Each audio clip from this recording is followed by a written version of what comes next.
Right, behave everyone, till I pass it over to you. Ladies and gentlemen, girls and boys, welcome to the World Story, and assembled company, of course, welcome to the World Storytelling Cafe.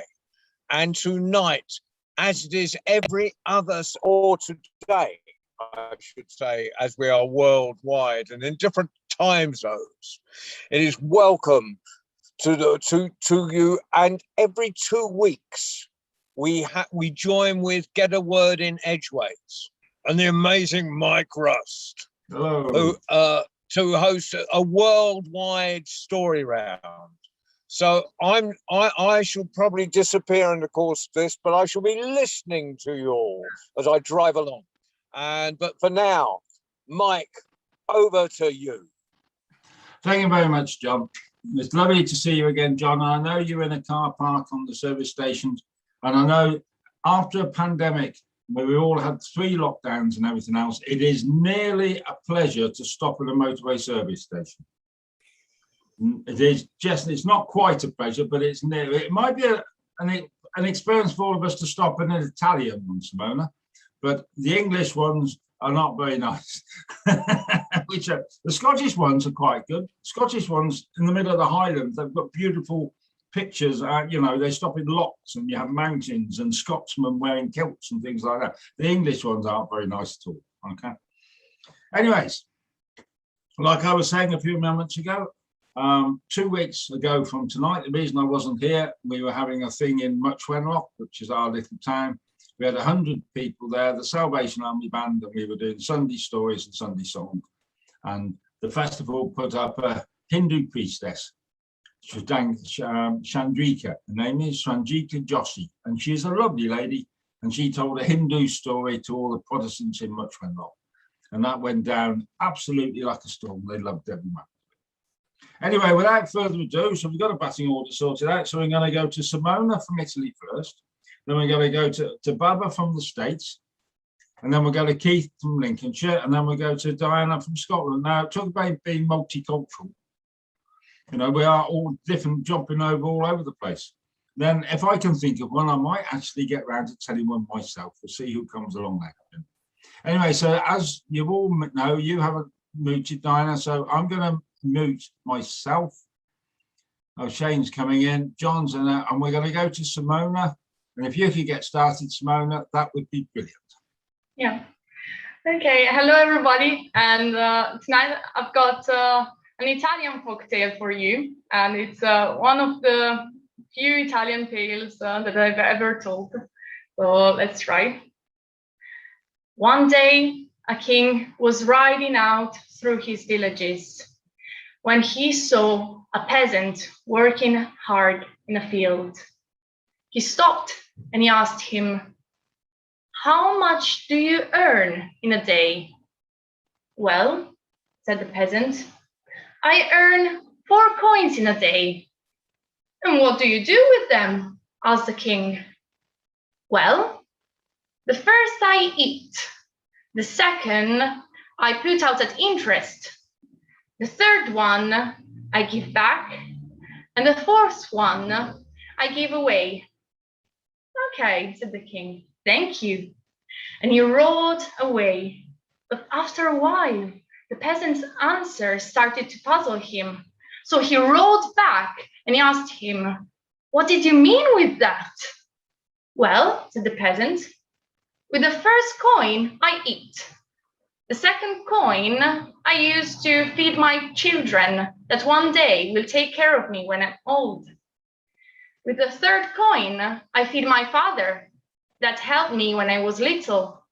And with the fourth coin I feed my wife, so I help her so that she can live." "That's a very clever answer," answered the king. "Please promise me that you won't tell anybody the answer to this riddle unless you've seen my face 100 times before." "I promise," said the peasant. And so the king rode back to his palace.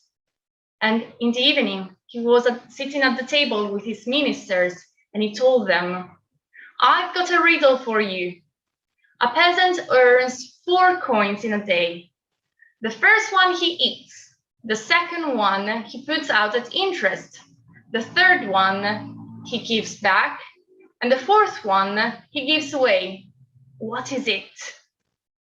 But none of the ministers knew the answer to the riddle.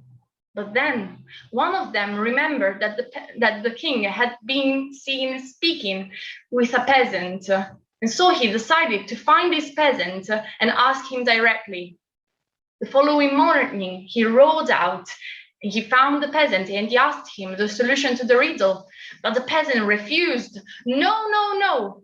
I promised the king that I won't tell anybody the answer to this riddle unless I've seen his face 100 times before. But, said the minister, I can show you the face of the king 100 times. And he took his purse, he opened it, and he took 100 coins, and he gave the coins to the peasant. The peasant looked at the image of the king on each coin before putting them away in his purse. Well, now I've seen the king's face 100 times, so now I'm ready to tell you the answer to the riddle. And so he told him the answer, and the minister was full of glee when he rode back to the palace and he told the king the answer to his riddle. But the king got very angry. Only the peasant could have told you the answer to this riddle. Guards, find him and bring him here. And so the peasant was summoned and brought into the room. Why? Why did you tell the answer to the riddle to the minister? You had promised me that you wouldn't tell anybody the answer to this riddle unless you'd seen my face 100 times before.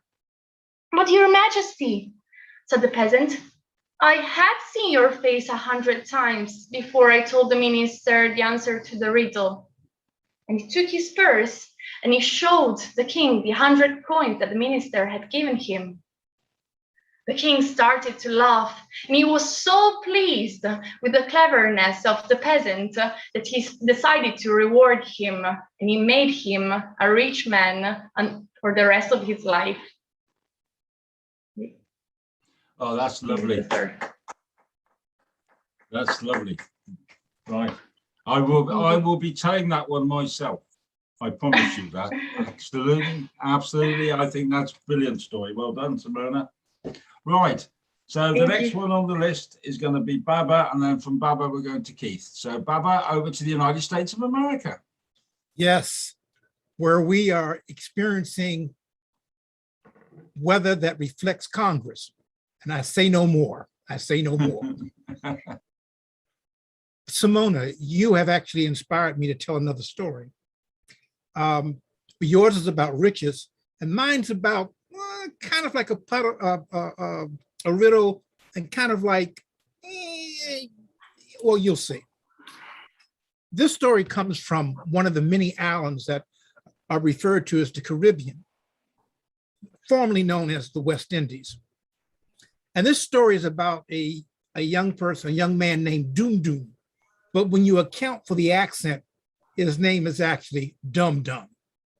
So whenever you hear me say Doom Doom, mute or don't unmute, but you say aloud to yourself, Dum Dum. Testing once, Doom Doom. Right, all right. So I've told a Doom Doom story before, but I don't think I've told this one. And if I had, it's okay, because we ate this morning and we plan to eat tomorrow. You see, there was a young man who was kind of on the lazy side, but he was very hungry. And hungry can often overcome laziness. And Doom Doom decided he needed to raise some money so he could buy himself some good food to eat, because he was so hungry, so hungry, so hungry, so hungry. But he don't have any money. So he says to himself, Doom Doom, you need some money so you can buy yourself some food. What are you gonna do, man? He think and he tink and he tink and he tink. And you notice I said tink and not think. Just because someone does not say the words the way you say them does not mean they don't know. It just means that they speak differently than you. And he tink and he tink and he tink. And remember, there's a mango grove down the road. Bad joke, warning. If man grow, does woman stay? So he decided to go to the mango grove, and he got himself a great big basket, and he put the mango in the great big basket. Now he think to himself, doom, this basket's too hard to drag, too heavy to drag. What are you going to do? So he think, and he said, doom, put the basket on your head. And as you know, in many parts of the world, they carry many pounds or kilos on their heads, because you can carry more on your head than you can on your back. So doom, him start walking. He do a lot of walking. So as he's walking down what passes for a road, it's a dirt road, Farmer Brown, you know, I'm always amazed. It's always Farmer Brown, Farmer Jones, or Farmer Johnson. I don't understand. Why not Farmer Yablonsky, Farmer O'Hare? I don't know. Anyhow, Farmer Brown passing by on the pickup truck. Why they call it a pickup truck when it don't pick up nothing? You have to get out of the pickup truck, pick up what you want, and put it in the pickup truck. They should call it the pickup truck that don't pick up nothing, because you got to pick it up and put it in the pickup truck itself. Wow, that was a mouthful. So Farmer Brown, him pull over, and he say, doom. And doom say, yes, Farmer Brown, would you like a ride to town? Oh, of course, Farmer Brown. Town is far away off, and I got to get these mangoes to market so I can sell them, so I can buy myself something to eat. He said, doom, get on the back of the pickup truck that don't pick up nothing. So doom, him get on the back of the pickup truck. And the pickup truck, it bounce, because that's what trucks do on dirt roads. And him go all the way to market. When they get to market, Farmer Brown get out of the pickup truck, go around to open the gate so that Doom can get off. And he sees Doom sitting on the back of the pickup truck with a great big basket of mango still on top of him head. He said, Doom, why you got the basket of mango still on top of your head? And Doom said, Farmer Brown, you offer me the ride, not the mangoes. And if you figured out this, then you indeed are no Doom. Asante. Thank you. Right, well, we're going for riddles of some kind tonight, so I've got one, right? So I'm going to put this in now to see if Simone and Baba can work this one out. Because there was a sailor, and he came home from the seas and everything else, and he walked down into a pub, and there was a barmaid, and he fell in love at that moment. And you know what sailors are like. About 2 days later, he got down on one knee. He'd spent all his money on a ring, and he said, will you marry me? And she said, of course I'll marry you. I was in love with you the moment I set eyes on you. But I've got nowhere to live. I'm a gypsy girl, and all I do is travel from one place to another. And you're a sailor. Where are we going to make our home? And the sailor said, that's not a problem at all. I come from a farming family. I didn't want to be a farmer. My brother's a farmer, and his family, and my mother lives there. And I've got a little cottage. I'll show it to you. So they went back, and they were married, and there was a lovely feast. And you know, in the food, at that feast, for the first time in the south of England, Heather Yule, someone made them a haggis. It was an authentic haggis that no one had ever. It's the first reference in the archive of an Englishman eating a haggis, and it must have walked all the way from Scotland, because apparently they've got 2 legs longer than the other 2, because they're inside and they stand on the side of a hill, and they must have worn out the other 2 because it was walking levels. It went over Salisbury Plain. Anyway, the mother, just before he went back to be a sailor again, he turned round to his wife and said, we're going to have to put a fence round our bit, so my brother knows what's my bit and what's his bit. Can you organise a fence, please? And off he hops on his ship, and off he goes, being a sailor. Well, the young lady sat there. She'd never built a fence before. So she went and she found some fence erectors, and she came back and she said, I need a fence. It's going to have to be 20 yards all the way round. And they said, that'll be fine. It's £1 a yard. Fine, she said, and they shook hands on that, and they came and put the fence up, and they put the invoice in to be paid, and the invoice said, that's £40. And the young lady said, well, I thought you said it was £20. Well, they just laughed and said, of course, it's £20 for this side, and it's £20 for the other side. The two sides together make £40. Oh, she said, well, hang on, I haven't got £40. Why don't you come back tomorrow and I'll pay you? And the next morning they came back and there was a £20 note on the table. And they said, what's that? And they said, well, there's £20 for one side. And she turns it over and she said, there's £20 for the other side. Off you go.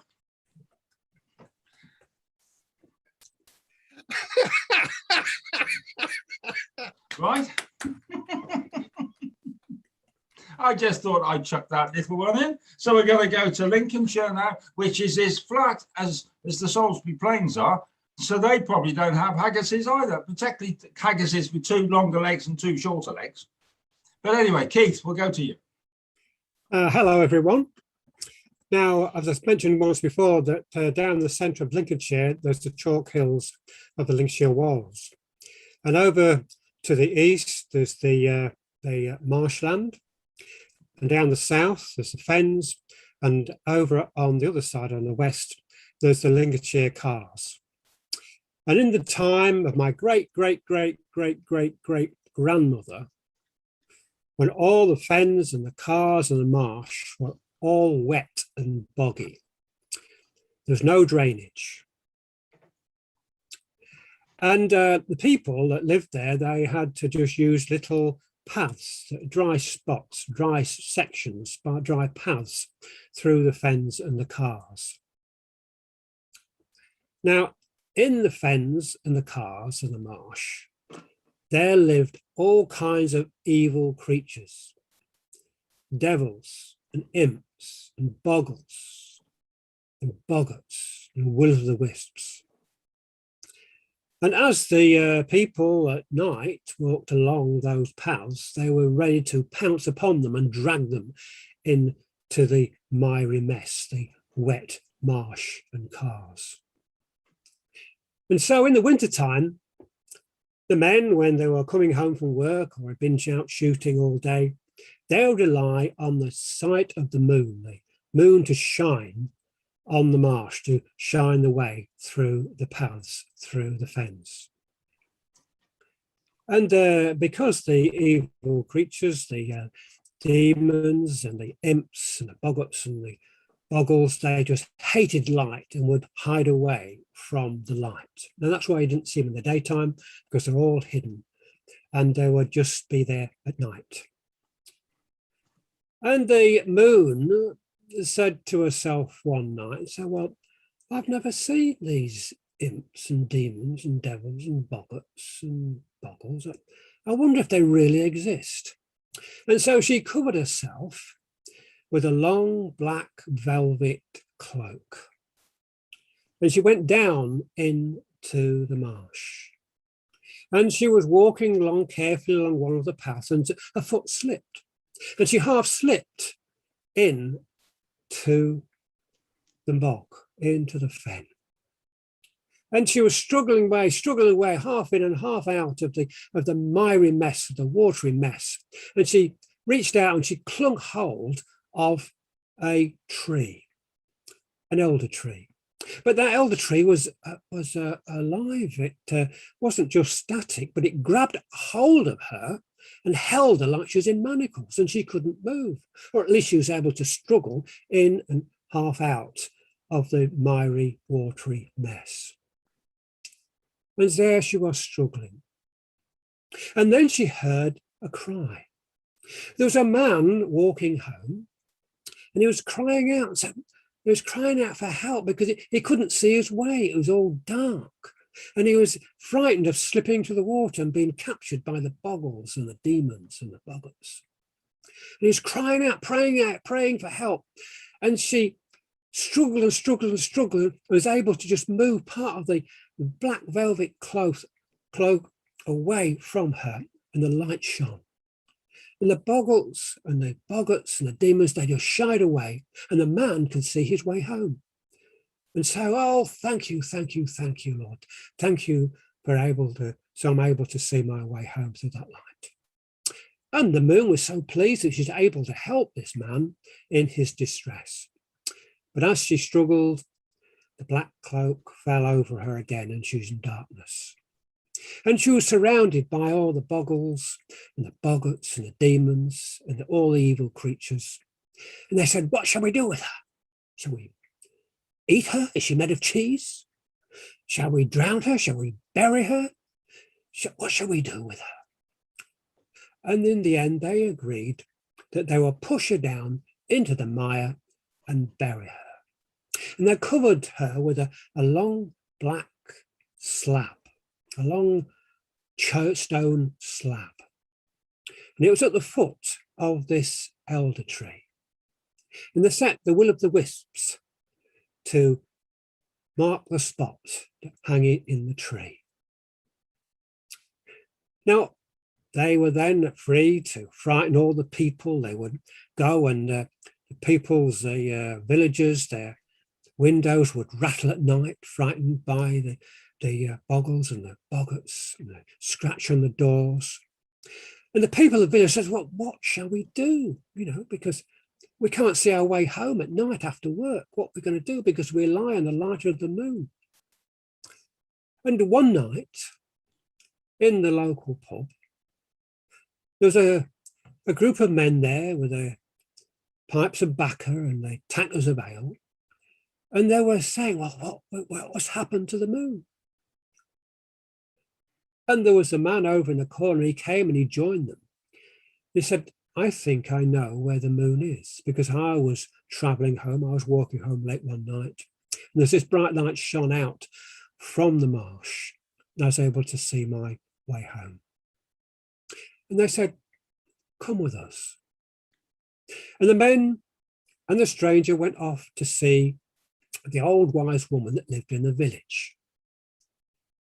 And they told her about the stranger and how he'd seen this light and how it had shone the light so that he could see his way home. And she looked into a mirror, and she also opened a book and looked at it. And then she said this is what you should do. Take a smooth stone and put it in your mouth. Cut a hazel twig and hold it firmly in your hand. And make up your mind not to say another word until you get home. And go out tonight and follow the path into the cars. And that's what they did. Each took a smooth stone and put it in their mouths. They cut themselves a hazel twig. And they made up their minds not to say a word until they got home. And they set off through the marsh, following the man that had been rescued that night. And there, suddenly they saw a coffin, the slab that had buried the moon. And they saw a cross, which is a rough shape of the elder tree, and the will-o'-the-wisp, which was a candle.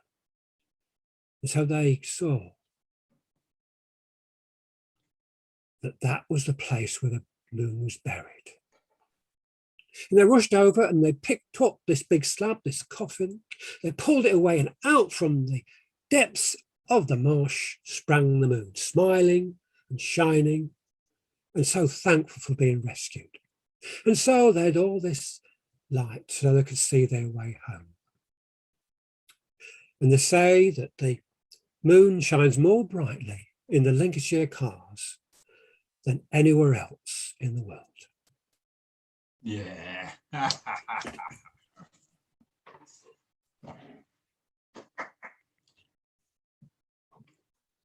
love that. I always love stories that are based in the landscape of the story, where the story comes from. I always love stories in that way, and that's a lovely story from that part of the world. We don't get stories like that over here on the Welsh Marsh where I sit, because we've got mountains and hills and things like that. So Right, so the batting order is going to be now is Manuela, Diana, John Rowe, and then Heather, if that's okay. Now, did you get my message, Manuela, about you going next?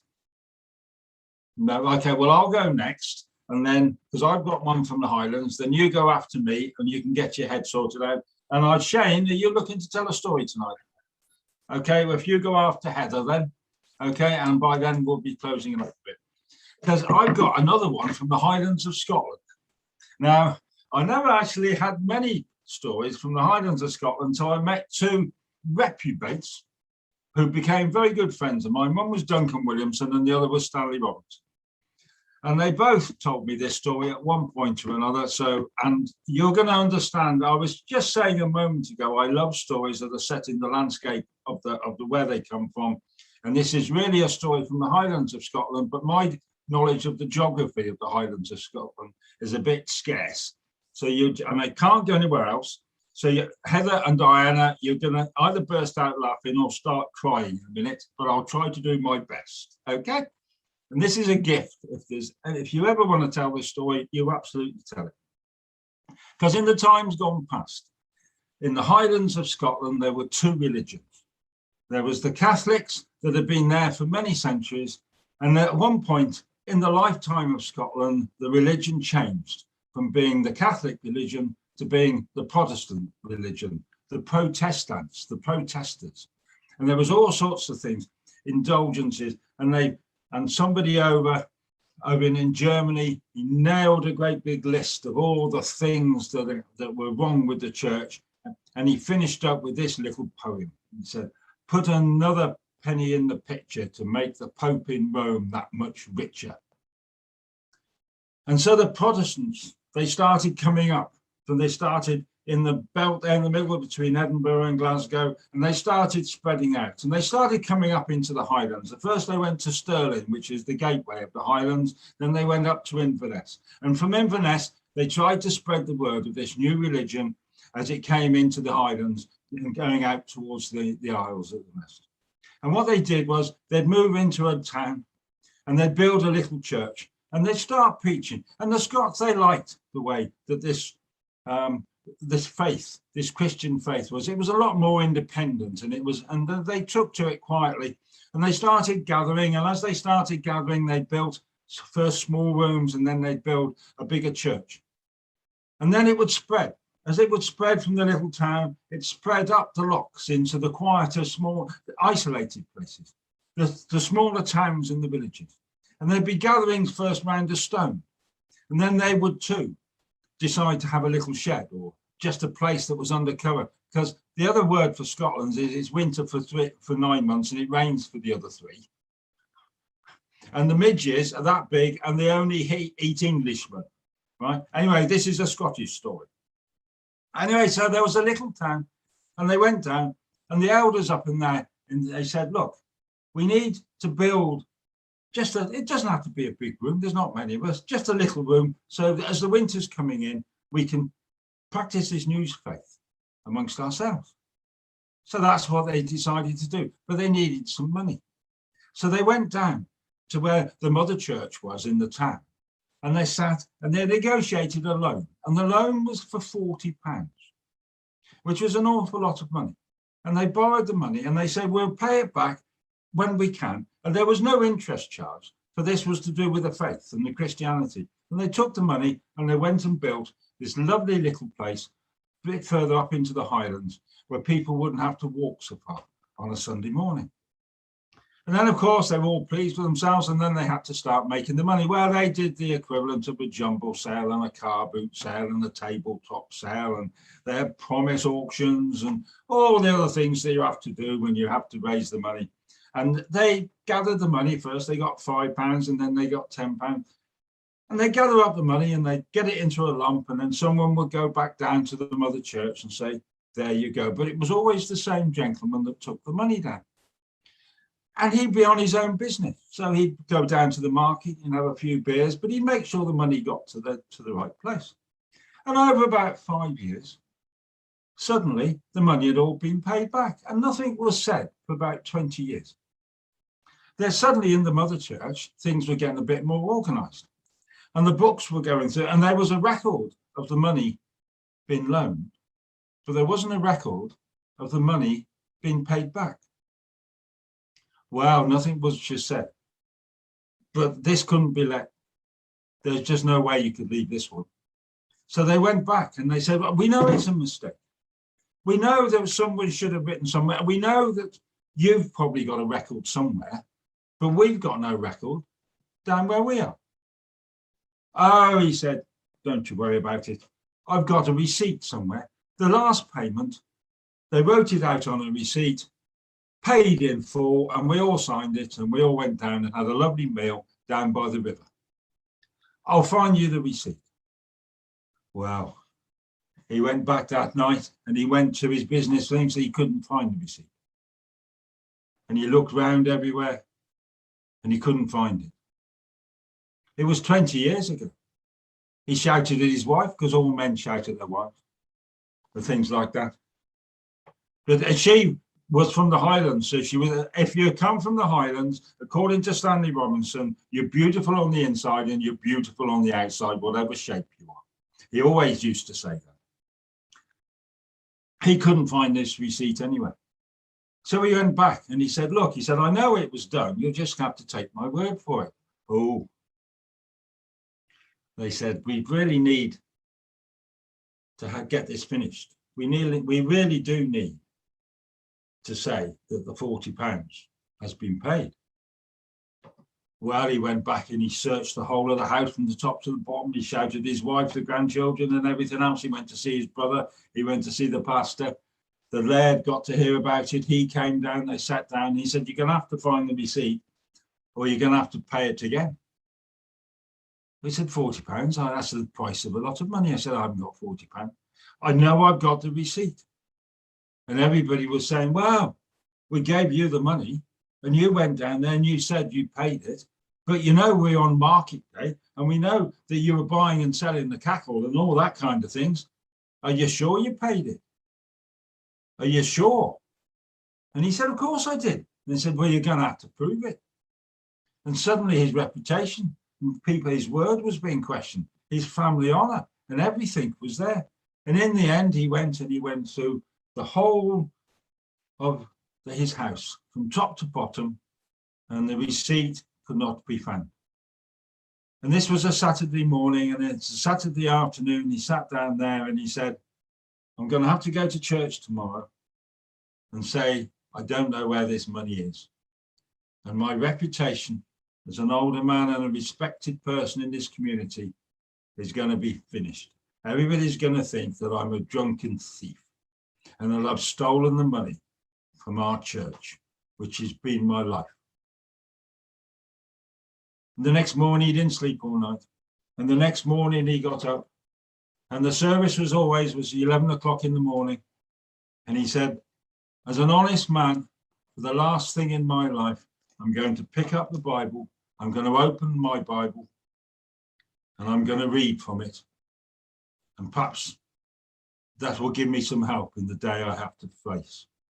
And he picked up his Bible and he opened it up, and he just opened it up and it fell to this page. And the page is the Philippians, chapter 4, verse 19. And on the other side was a receipt. And he picked up the receipt, and it was the receipt that he'd been given from the church. And it said £40 paid in full back to the mother church for building the little church in the little village. And he couldn't believe his eyes. He couldn't believe anything. And he went into the church that day, and the laird was there. The laird had come down from his castle, and he'd sat down there, and he walked to the front of the church, and he picked up the receipt, and he said, I'd found this receipt. And he told the story of what happened to him that morning, just as I've told it to you. And the laird stood up and he went, you know, my friend John, I never doubted you once. Your word was always good enough for me. But I have a question for you. And he said, what's your question? He said, where you open the Bible, he said, the Philippians, chapter 4, verse 19. What does it say? And this is the answer. And my God will meet all your needs according to the gloriousness and the righteousness of Jesus Christ. And he closed the Bible and he walked out.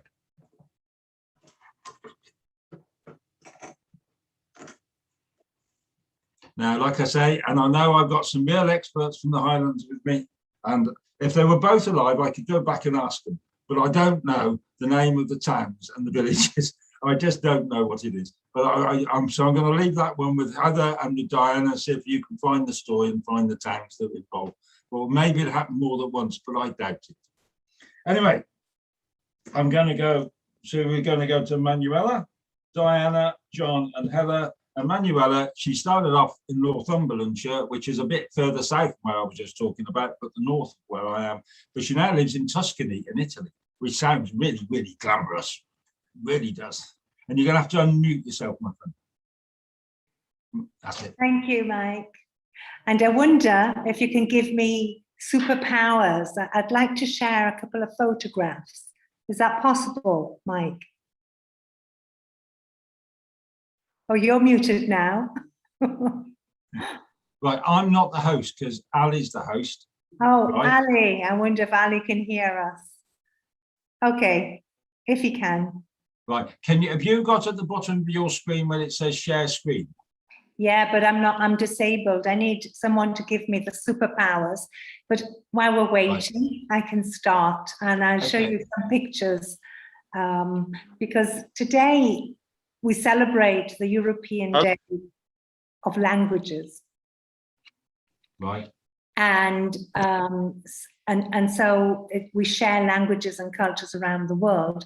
And I thought this was a nice opportunity for me to tell you about the town that adopted me when I came to Italy, which is the town of Florence, Firenze. It's also the town of my father, because my father was originally from Italy. And I want to dedicate this story to all the Florentines. I have guests tonight. You might have seen people passing by, and they're from Florence. And it is also the town where I currently work at the university. So I see that I can't share yet, and because I make reference to this place, and I have photos and documents that might be interesting to see, if that is at all possible. So we need to go back in time. So switch on your time machine, and let's go back. Back. There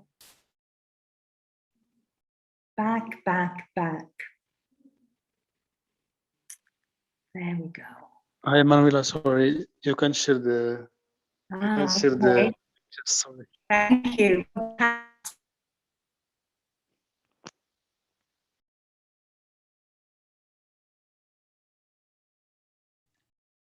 Can you hear me, Manuela? Are you frozen?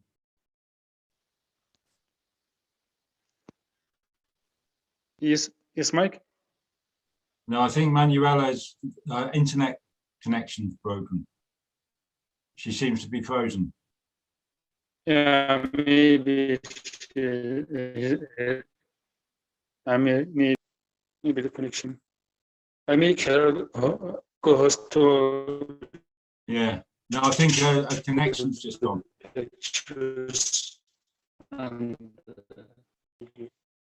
While we're waiting for Manuela, is she back? No, she's gone completely. Could I tell a short story while we're waiting for her? Well, or we can go to Diana. Okay. If we go to Diana, okay, Diana, and then we can come back to Manuela if she reappears, okay? Hi, can you hear me okay? Yeah. I can hear you, yeah. Right. It's never normally a complaint, I'm told. I'm always told I'm well heard.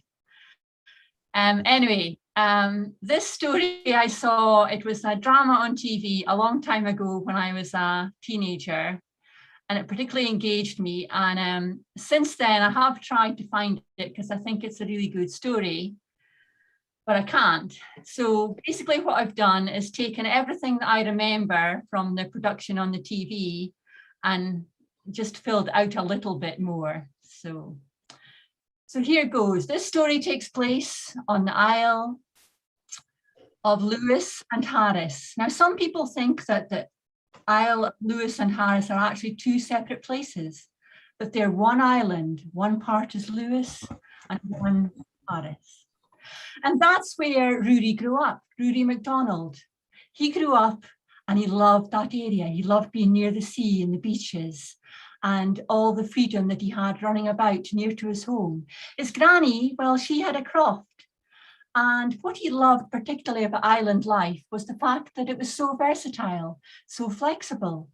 She would look after the chickens and the hens, and she would grow vegetables, and she would make jam, and going to his granny's was always a great treat because she didn't stay far from the sea at all.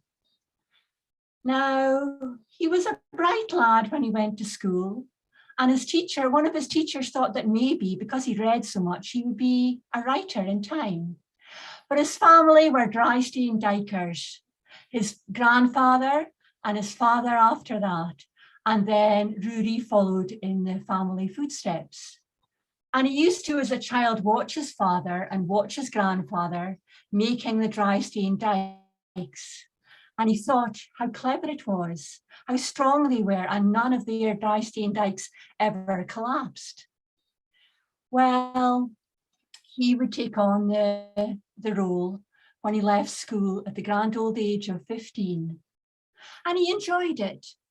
He did enjoy being outdoors and having a packed lunch with him so that he could just sit outside and not have to hurry home for lunch.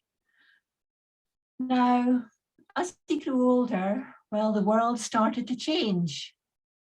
And it changed rather a lot in a short space of time. And within no time at all, Britain was at war.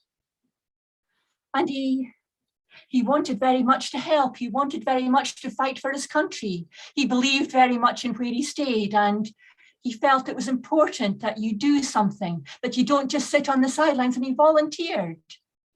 Well, his eyesight was very good, and he managed to complete an aptitude test, and before you could say his name, he was in the RAF. And so smart in his uniform. His family were very proud. But of course, there were so many stresses and strains at that time. Nobody knew how long they would be proud, how long he might stay alive, because he had to go up in those skies and fight down those German aircraft. And he was even involved in the Battle of Britain. And he did, he fought many, and he lost many friends, and the whole thing seemed to change and go topsy-turvy in his brain. But he still managed to hold it all together. And then his family were so proud when Churchill said, never in the field of conflict have so many been owed, or has so much been owed by so many to so few. And he was one of that few. He had flown, he had done the best that he could. But now time had moved on, and he was back on the island, and he was sitting in the pub on a Saturday night. And there was the barman. It was a quiet time. The thing was, he'd been out of the forces for such a long time, but part of him had found it difficult to adapt.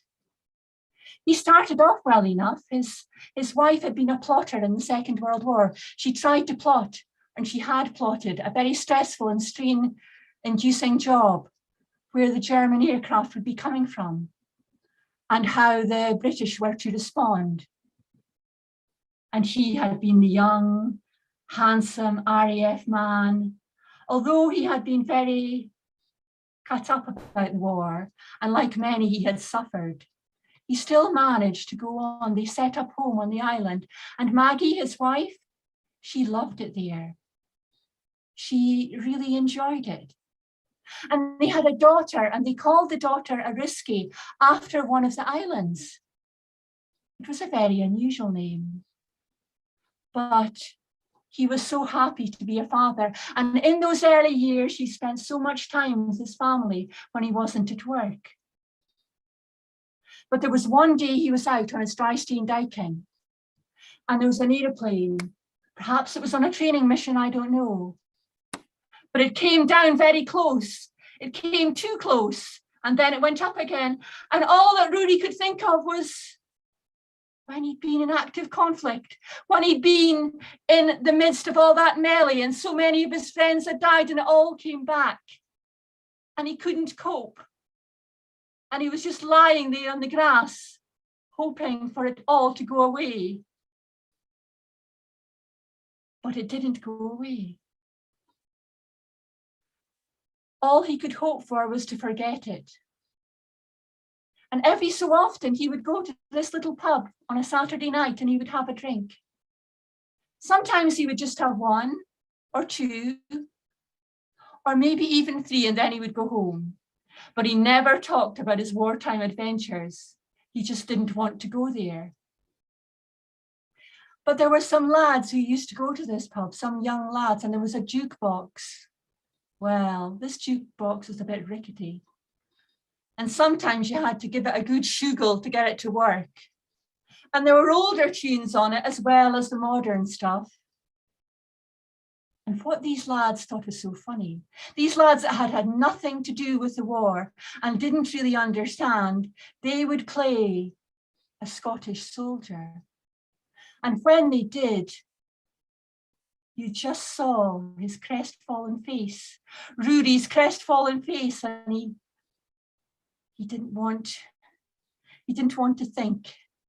Deep down, he had so much to try and reconcile. He had fought for his country, but all these Germans, they were people as well. And why did it all have to be that he had received a medal for killing people? He had killed 21 aircraft. It was amazing in all the time that he'd been in the skies. And he got the Distinguished Service Cross, but he didn't want it. But his family wouldn't let him throw it away. And oh dear, he suffered. He didn't suffer physically. You couldn't see any injuries on him, but it was as if his wound was covered over, and underneath it was this gaping wound that badly needed attention, that badly needed care. And there were no therapists at that time. It was get up and get on with it. What are you thinking about the past so much for? Get on with it. It's life. And he couldn't do that. And he couldn't reconcile it all. And it was all because he cared. It was all because he cared. Well, he would have been, I suppose, in his 40s by now, maybe 45. He had grey hair and it was a bit bedraggled. And he had a pasty face. He wasn't quite as robust as he used to be. But he still went to the pub occasionally. And there was one Saturday night, there was someone there in that pub that he didn't recognise. And later on, he found out that it was the new doctor. And this new doctor, well, he hadn't long been on the island. And he'd heard a bit about, well, the MacDonalds were famous for their dry steam diking. And he'd heard about Rudy in the war. And when he saw him in the pub that night, it made him think. It made the doctor think. Could he help? Would he be able to? Maybe he just would. Maybe he could refer Rudy to someone, because this was not a bad man at all. This was somebody who had lost his way, and not through any fault of his own, really. He'd been in a bad situation and had to fight, and he didn't want to, and he couldn't forgive himself, and he couldn't live with himself. And if he couldn't live with himself, how could you expect his family to live with him? So the doctor quietly found out to see if there would be anything, any treatment perhaps. And maybe that was all that was needed. Maybe that was it.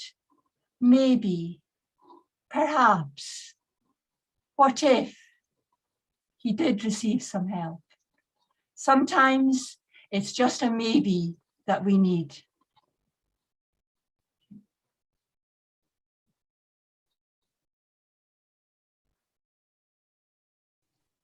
That's lovely.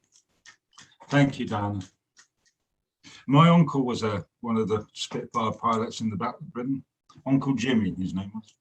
I knew him as a little boy. He didn't make it into this century. He died before. Thank you. Quite a lot of Spitfire programs and things like that. So that's partly what probably jogged my memory about that story. Yeah, but yeah. Spitfire itself is such a fascinating machine, and they say that was the technology on the Allied side that was superior to what was on the German side, but who knows? Well, I think it took all the good people across all the world. I think it did, yeah. I think that's what it took.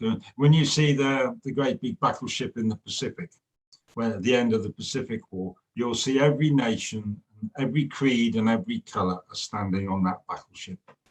And because General MacArthur, he got everybody he could being part of it, and he got them all on the ship. So, Manuela, there you are. You're back. Hopefully. Okay, right. So I'm going to go to John so you can get yourself settled, because we all know what it's like and you're flapping around getting your connection and everything else. So we go to John, he can do the poems, then we'll come back to you, and then we're going to go to Heather, then it's Heather Shane, and then Mike. No, he's gone again as well. No, there you are. There you are. I can see you. Yes. We'll get to you at the very end. So, John, we've got some poems. Then we'll go back to Manuela. Okay. Right. I've just spent the last 2 days doing last few days doing poetry readings rather than storytelling in East Anglia. So I thought I put together a sort of East Anglian collection. So this is one of them. And Shane will know this place. It's Felixstowe, and it's right next to the container port, and it's the observation area. And the poem's called Estuary Living. I wrote it before the tunnel channel was built. So I, an island person who has hardly been to sea, sit in dread of tunnels and bridges, gaze at a place where the red light district is defined by buoys and derricks. They signal a safe passage to the ferry as it rounds the point, 7 hours from Holland, to the Finnish carrier as she bursts into an activity of docking, to the feeder vessels laden with containers for God knows where. I, a spectator, now see the lights on the foreshore as if they burn only for lovers, poets, and chip-eating families taking a last look at a place where cultures end. I've been there, to the dark side of the illuminations, waited in line with my papers for 40 boxes to clear customs while a factory in Dudley froze. The ships tonight leave almost as fast as the lorries, have large letters painted on their sides. Corporation owned, they pool their profits with breweries and chain stores.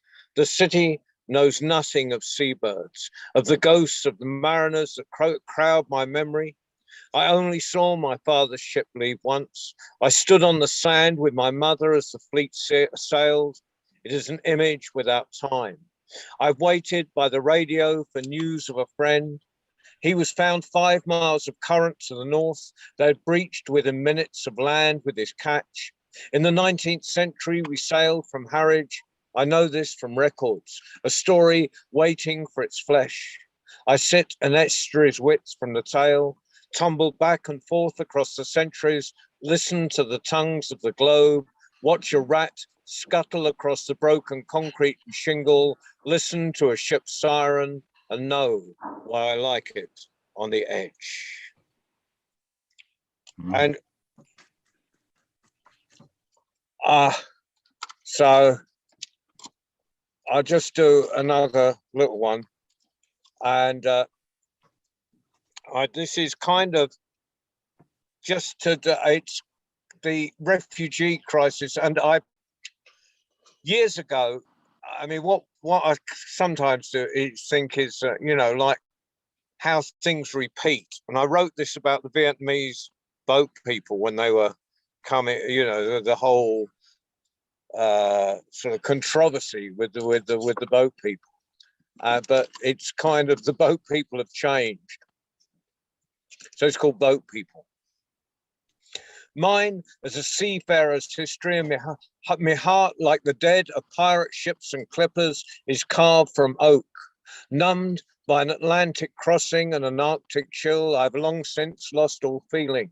I'm the carrier, spreading my human cargo across the earth and my diseases in the forests of ancient civilizations. I've taken the boat people on my rafts and have abandoned them on Ellis Island. Press ganged as a child and tied to the mast in the service of a king, speaking the language of the mainland, I learned to despise the huddled masses, puking up their trials on the wave-washed decks. I taught them well, and they have erased me from their memories. Cold as their teacher, they act like they came by horse and carriage, talk of economic refugees, look with astonishment at the ragged families clinging to a makeshift raft, and the helmsman who steers a passage between the Coast Guard and the beach. Without a glimmer of recognition, they change channels while I spend them in the whorehouses of Babylon.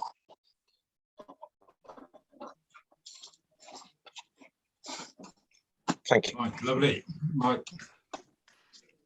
I'm going to stop you there, John, because your connection was beginning to break up my end anyway. So, okay, that's brilliant. Okay, so Well, yeah, we're it's going to kind go to of, Manuel. I hope you got the whole poem, but yeah.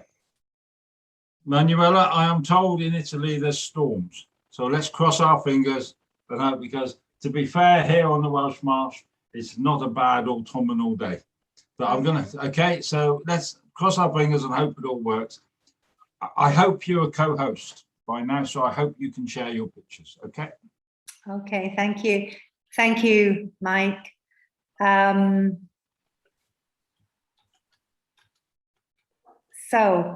Yes, here we are. I'm going to tell you a story about Florence. Now let me just...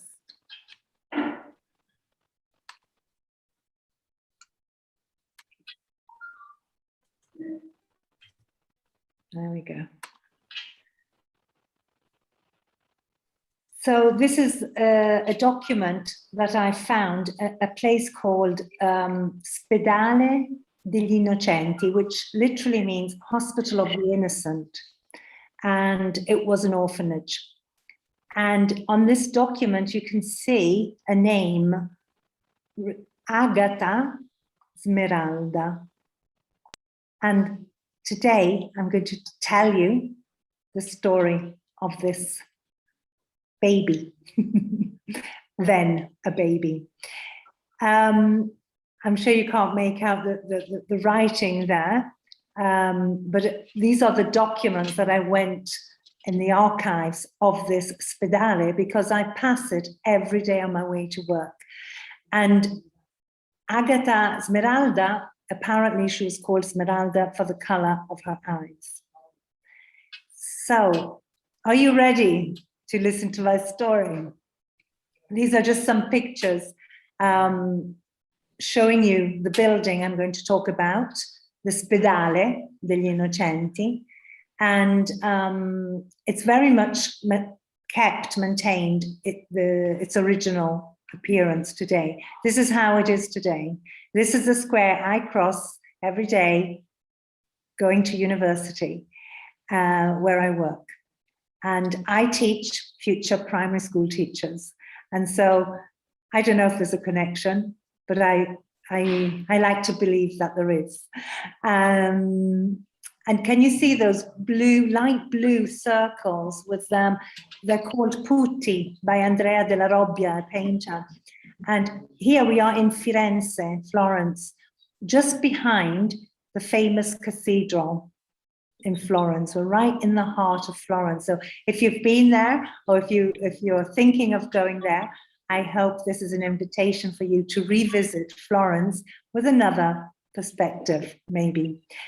here they are. These are the little putti of Andrea della Robbia, who is they were artists in the Renaissance time. So my story is about Agatha, the baby, the foundling. And I'm going to stop sharing so that I can focus on my story. And I won't go as back in time as I did before, because maybe I went too far back in time. So I leave things as they are. And here she is.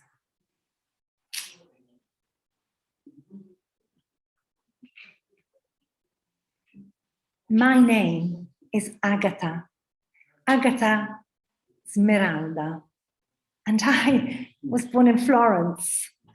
When exactly?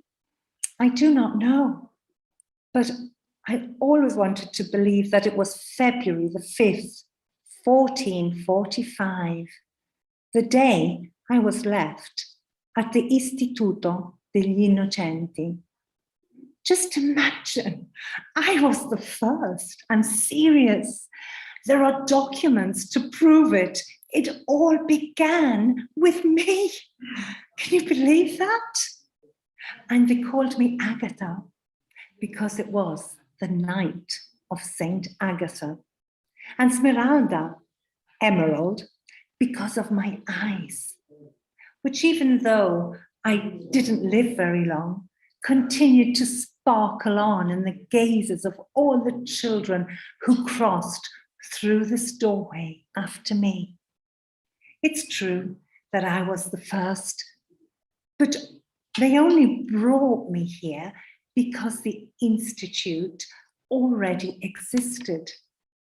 Everything had really got going a few years prior to my arrival, thanks to the donation by a merchant who lived near Florence in Prato. Francesco Dattini was his name. He and his wife, Margherita, couldn't have children. And it is for that reason they wanted to take care of abandoned babies, essentially people like me. Messer Dattini thought that we deserved a nice place to grow in. The donation was in fact specifically designated for the design of the spedale. And an architect was called, and whose name you've probably already heard thrown around, Filippo Brunelleschi. Of course, he wasn't yet at that point the famous architect of the Florence Dome. Even he had to hustle a bit to make things work. So much so that he chose less expensive materials to build with, like plaster, in Italian pietra serena. Despite this, when they were arranged as they were in such a sequence of arches, they became a model for the entire city. With the Spedale degli Innocenti, the Renaissance was born. Dattini's aim was to create a nice place where children could grow. And in the meantime, even without him realizing it, he gave Florence the root of its own identity. In those years, strolling through the city, I saw those grey stone details pop out from so many buildings, details that seemed to signal the meeting of form and harmony. In a loggia on the Via della Vigna Nuova, in the entirety of the Pazzi Chapel at Santa Croce, everywhere you turned, really, amid the naves of Santo Spirito and those of San Lorenzo. And I can even admit it, perhaps this whole Renaissance thing happened a bit by chance. But the idea to create a beauty-filled place for children out of the spedale. That, I can tell you, was on purpose. With the eye of my brothers and sisters, I watched when the arches, pendatives, were filled with the putti by Andrea della Robbia, and then the works that through the years would go on to decorate the spaces of the institutes. There are paintings by Ghirlandaio, Piero di Cosimo, and even one by Botticelli. Now, nearly 600 years have passed. And in all this time, the Spedale has never stopped gifting a future to children without a past, just like me. Serving as an exemplary model for the whole world. I get dizzy thinking about the fact that a lay institution born for such a noble purpose has survived this long. And through the gaze of those who live there now, I still see the doors thrust open to life from here on, high in this beautiful loggia. And as for me, my eyes continue to shine. Every evening, they're impressed upon in the cortile delle donne, while my spirit flutters on in the souls of those to whom the Innocenti gave new life. Thank you. Oh, what a lovely story. Thank you. Right, so we've got Heather, Shane, and then Mike. If you're going to do something, you'll be the last, but very much not the least. Now, I'm going to stop just for a second because John wants to come in and do the parish notices, we call them, while he's got a good connection. So have you got a good connection for a moment, John, so you can just tell us what's happening in the next week or so?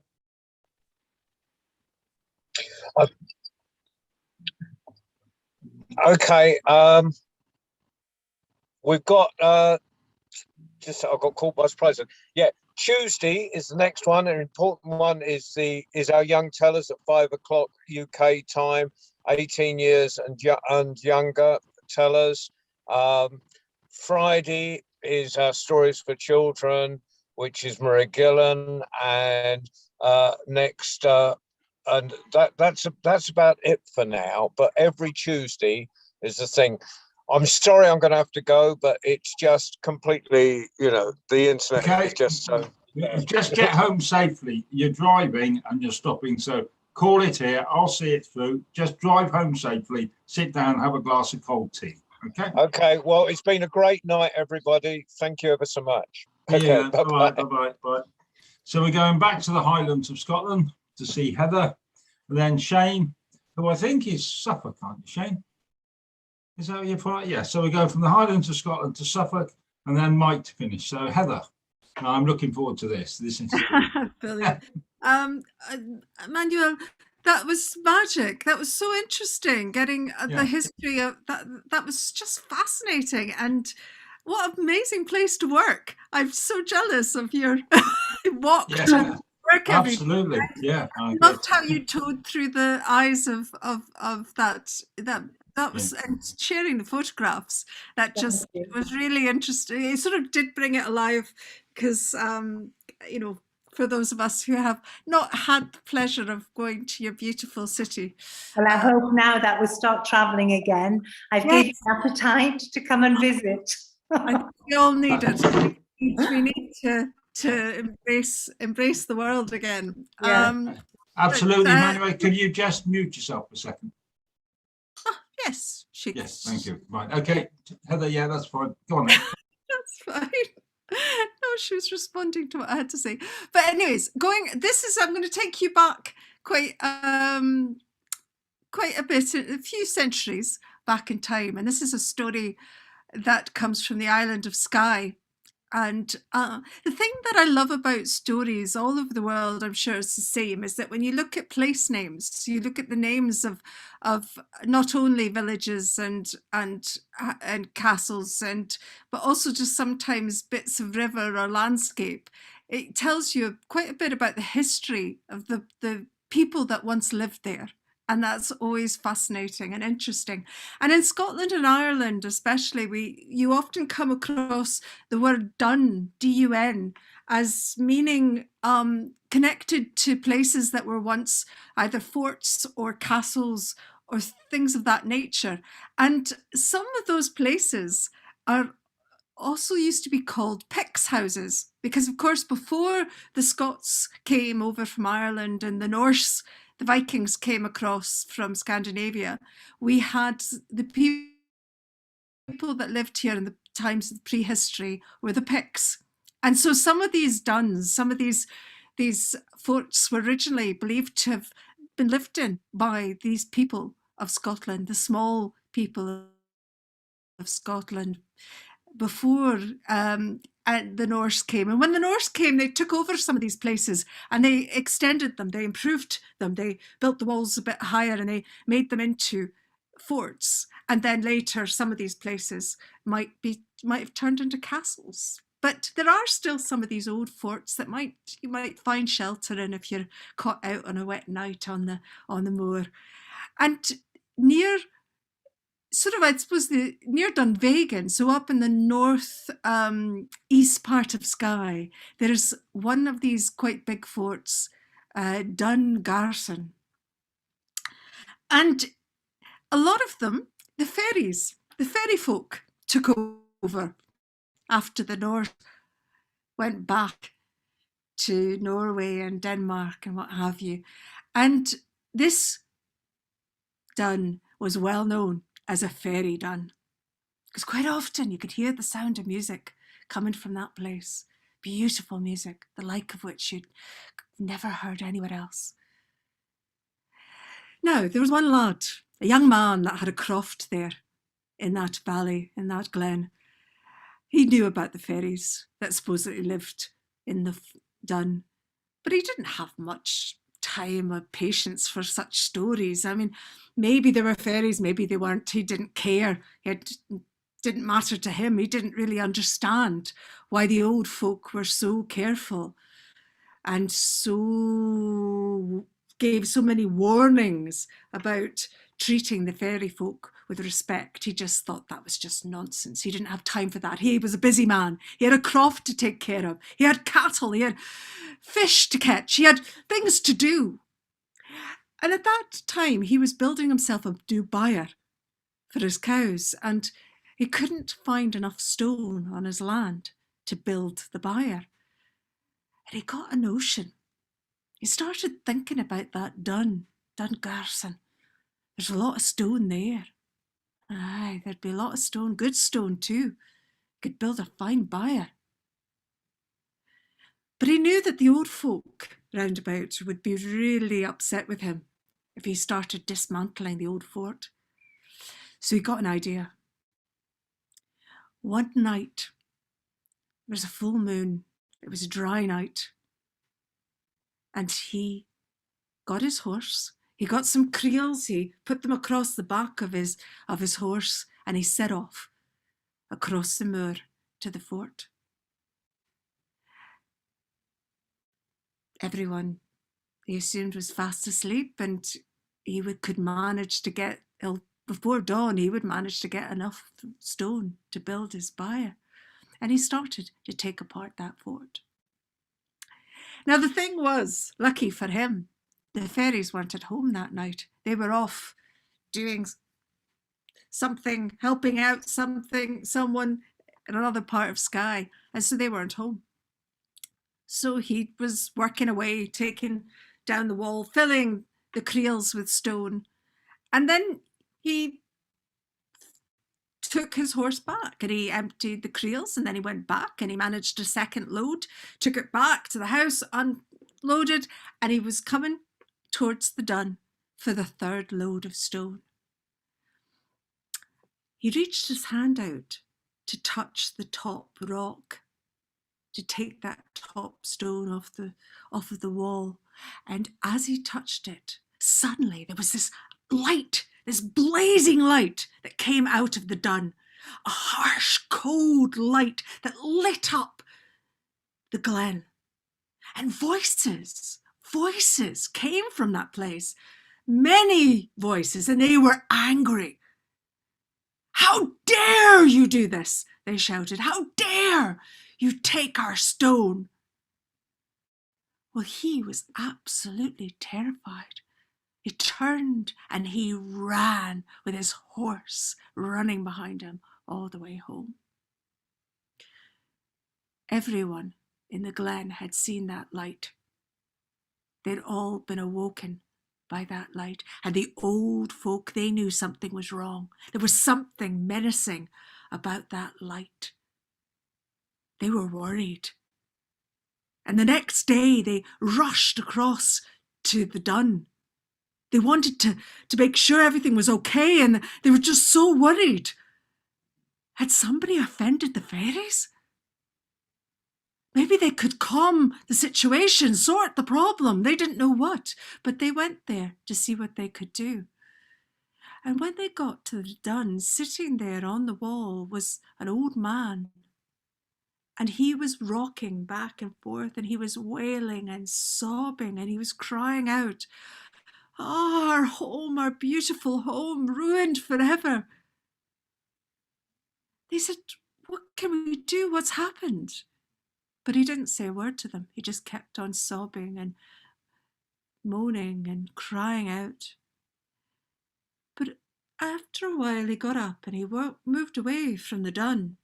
And as he moved away, he pointed a finger down the hillside towards that croft, the young man's croft. And then he vanished, just like that. They knew that they had seen one of the fairy folk, but there was nothing they could do. And after that, it was obvious that the fairies had left that place and they were never seen or heard of in that part of Skye again. And as for that young man, it wasn't long before his horse sickened and died. His cattle got ill. His crops failed. His boat sank. Everything that could possibly go wrong went wrong. Finally, he couldn't take it any longer. And he left that place. He left Skye. He went far away across the seas to live in another country. I don't know if the fairies' curse followed him. But they do say that that part of Skye was one of the worst places hit by the clearances, when people were moved off the land so that sheep could be brought in by the landowners. And maybe that was because of what happened that moonlit night. I don't know.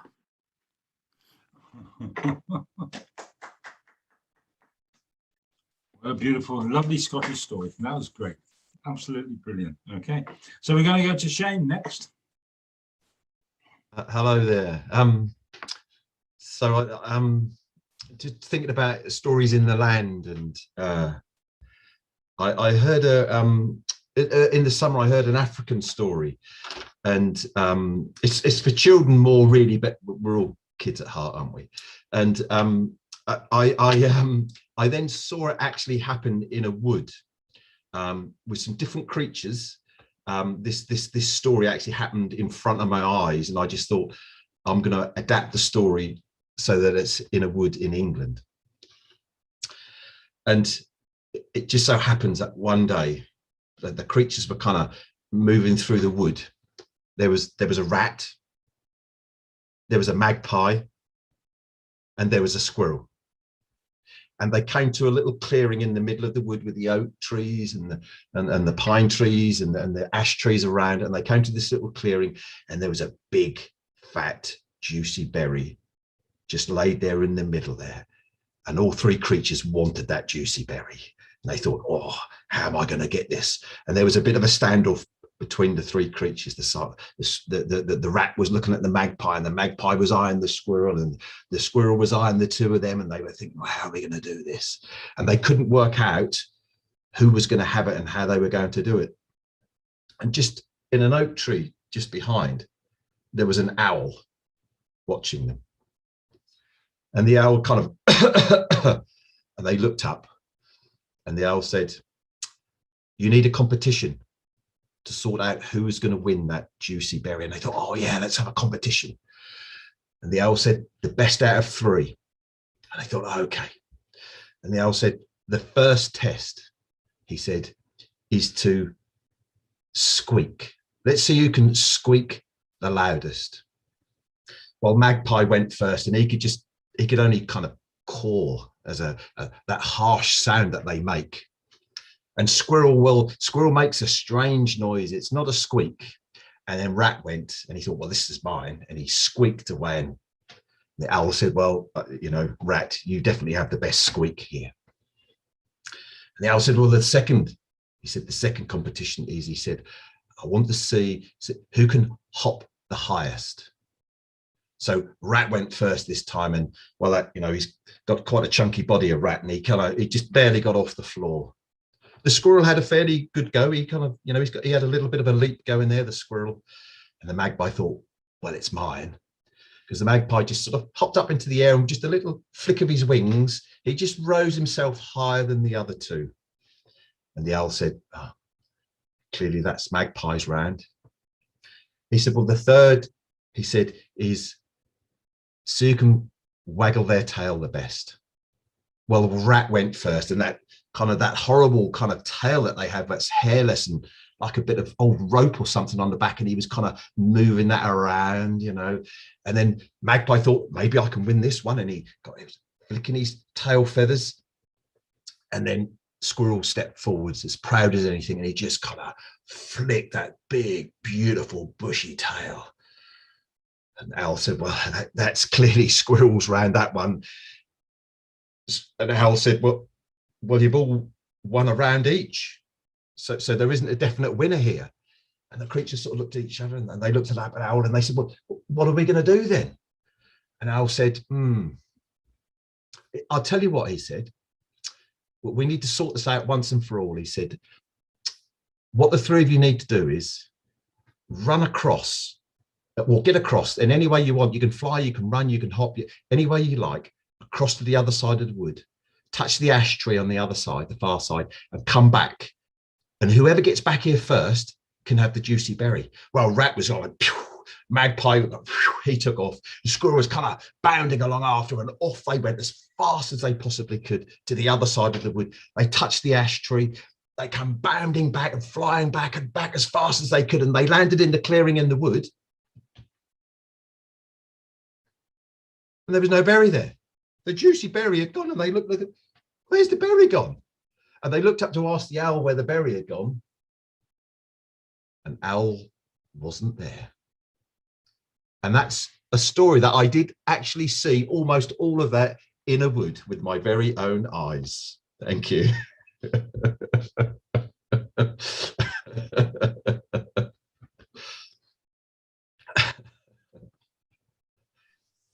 Lovely, lovely, Shane. Manuel, if you're still there, I'll see you in 2 weeks' time. Okay, I know you've got to go. All right, there you go.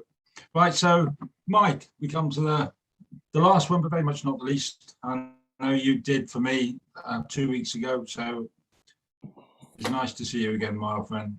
Oh, it's lovely to be here eventually. Still, it was actually very lovely not being here because of the grandchildren, but I can catch up on the stories afterwards. I'm glad Shane sort of told an I was there story, because I love I was there. You know it's true because I was there. But I'm going to tell a made-up story. Sorry. It came up today on Facebook, and I thought, I know this story. I'm gonna have to give it a run out, because I might use it a couple of weeks. I'm doing a storytelling at a bookshop, and I thought this would fit nicely. It's about this poor old lady. She was living alone, and she was, a happy woman. But it was the day before her birthday, and while she had a garden full of fruit, and she had a plum tree loaded with plums, what she really fancied for her birthday was apple crumble. She got no apples.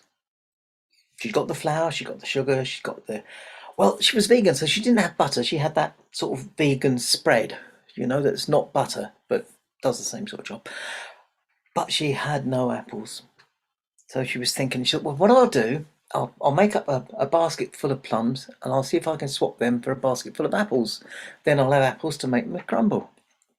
So she set off and she left her house, and obviously she closed the door behind her and all that. And she wandered down the road and she came up to a farmyard where there was a young woman with about 5 kids and hundreds of geese. The place was full of geese. And the young woman looks over and says, oh, I do like your basket of plums. Do you know what? If we had a basket of plums like that, I'd make plum jelly to go with the geese, because goose and plum jelly is wonderful and their children love it. And the old woman thought, and she said, well, I was actually thinking I'd like to swap my plums for apples, but I think you'd make good use of them. So I tell you what, you can have them. And the young woman said, well, thank you, but I tell you what, I've got loads and loads of feathers from all the geese. I'll fill your basket with feathers.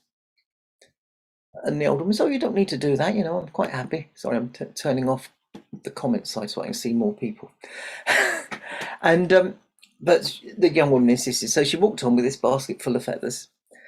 And she came to another house with a beautiful garden. The garden was full of hundreds of different beautiful flowers. But the people in the house, she could hear them rowing and they were shouting at each other and they're getting really cross. And she said, whoa, whoa, whoa, whoa, whoa. And she went knocked and said, what's wrong? And they said, look, we're trying to sort something out. It's none of your business. And then the man turned to the woman in the house and said, and it's straw. And she said, no, it's hay. And she said, what are you trying to do? Perhaps I can help. And they said, we've got a cushion to stuff. And I'm saying it's best to stuff it with straw. I'm saying it's hay. And she said, well, I think the very best, if you've got a cushion, would be fit for a king if you stuff it with feathers. And I've got feathers, and you can have them. Well, feathers might be, I think feathers would be very good. So she gave them the feathers, and the couple said, well, we've got to give you something. She said, no, it's all right, you can just have the feathers. And they said, no.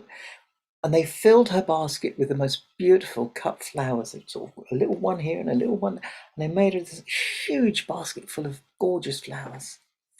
And she carried on walking down the road, and then she heard a young man crying.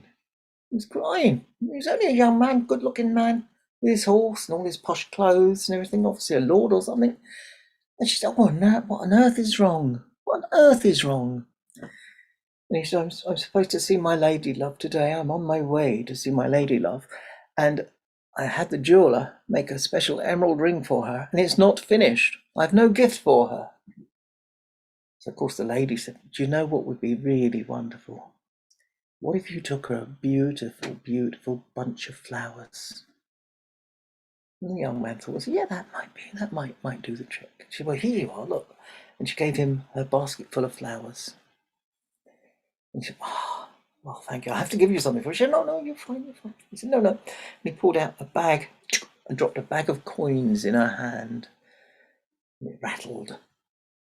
And so she walked away and she thought, well, that's really odd, because really what I wanted was to swap my basket of flowers for a basket of apples.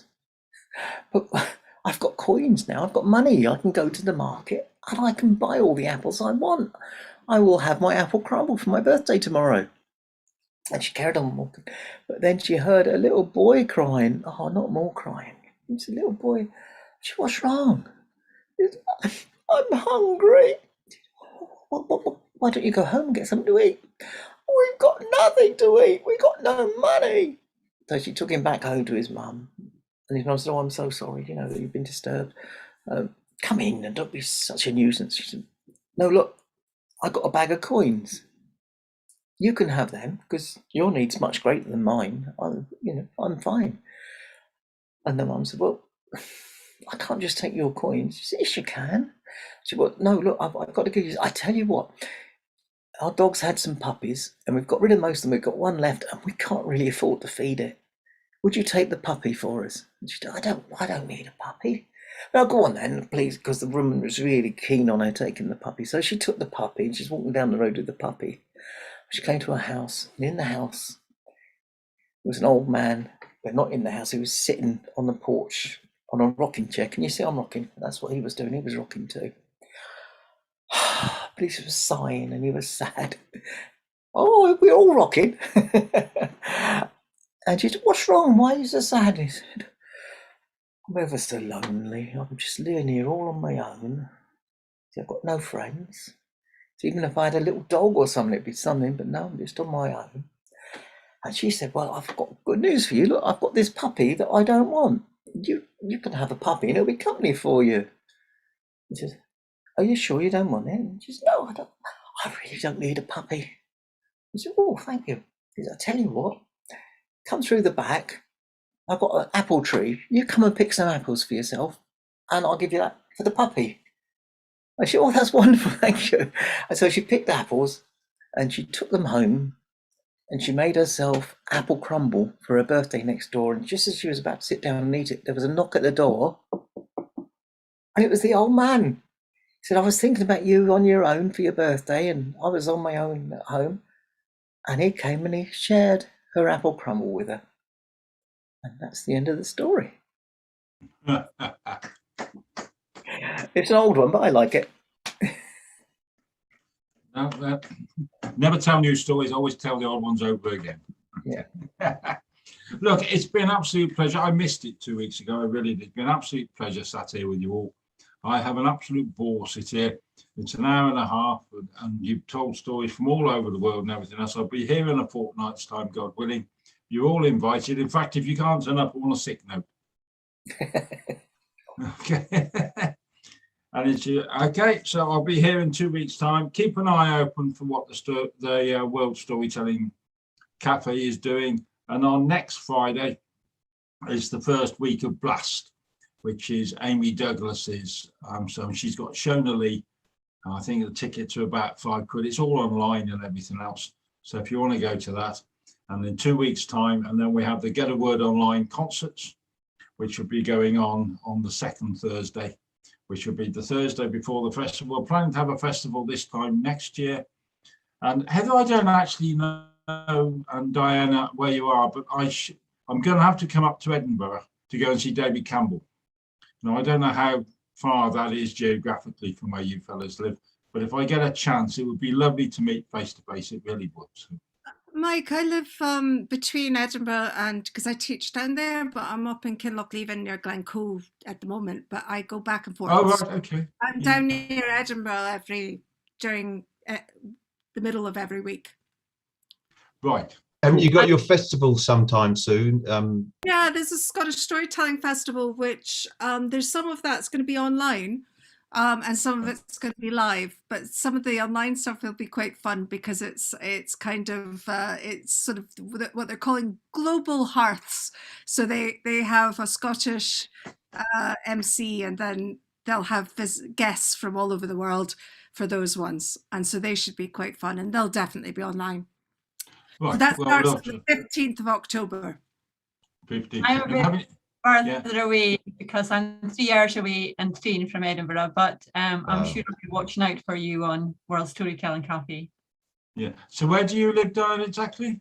I stay just outside Aberdeen in a small village, so about 12 miles out of Aberdeen. Right. Okay. I knew I've just got to pop up because David's what, 83 now, 84.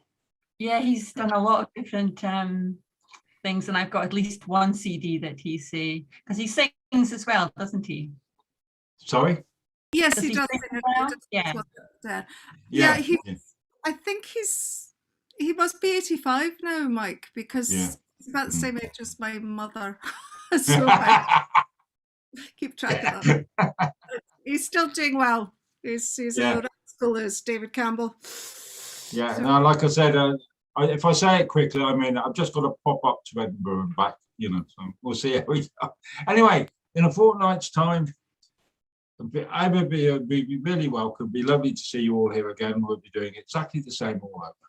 So I think I'm the host. So in which case, I'm going to call it now.